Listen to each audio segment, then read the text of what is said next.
I used to work as a law clerk to a federal judge, and one of the main things that a federal judge does is issue sentences to criminals who have already been convicted by a jury or who have pled guilty to a crime. And there are some hefty sentences. I mean, we handed out life sentences to people.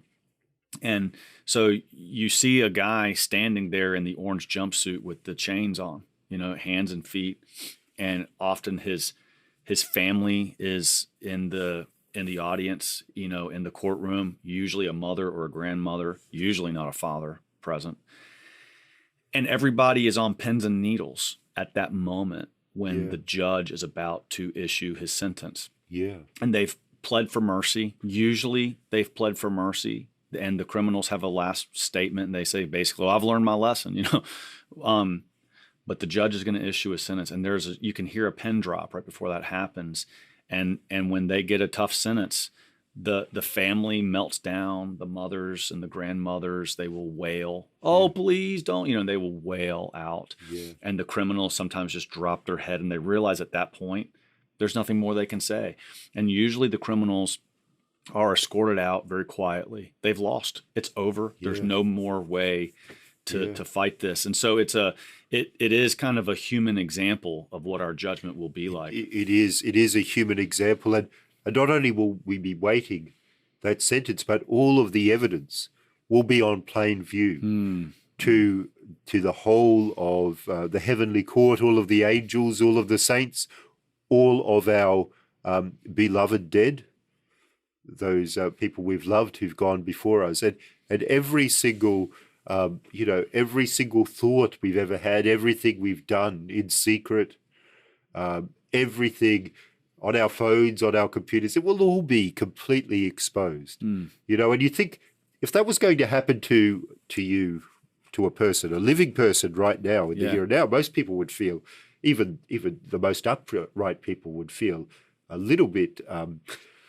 unconscious, a bit, about secret thoughts and everything. You think, well, if people could read my mind, how would I feel? I'd be pretty embarrassed. But this is going to be the case. It will be before God, before all of heaven, before all of creation.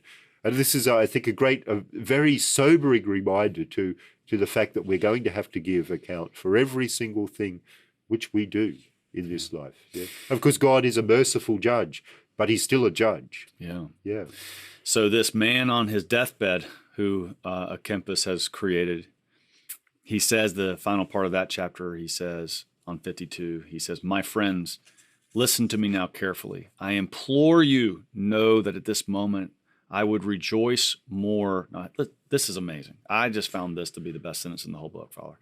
"I would rejoice more for one of you to say a single Hail Mary for the salvation of my poor soul than I would to receive an infinite treasure of gold and silver, or to be granted sovereignty over all the kingdoms of earth." Now, the clarity of that thought, look at how much we do in this life to obtain certain things. And this poor soul who's fearing eternal judgment and has a sense of eternity before him would rather have one Hail Mary said for him than to have all the kingdoms of the world. Staggering. It is. And it points to the awesome power of prayer as well, and particularly prayer for the deceased. That we, people who have passed from this life before us, the efficacy, what this means to them might seem like a tiny thing for us to say a Hail Mary for a departed soul, but we don't know the eternal destination of anyone. And this, it's just quite staggering that this outweighs. And I think, well, this grace, this great treasure of grace outweighs all of these worldly things, even the sum total of this whole world together. Yeah.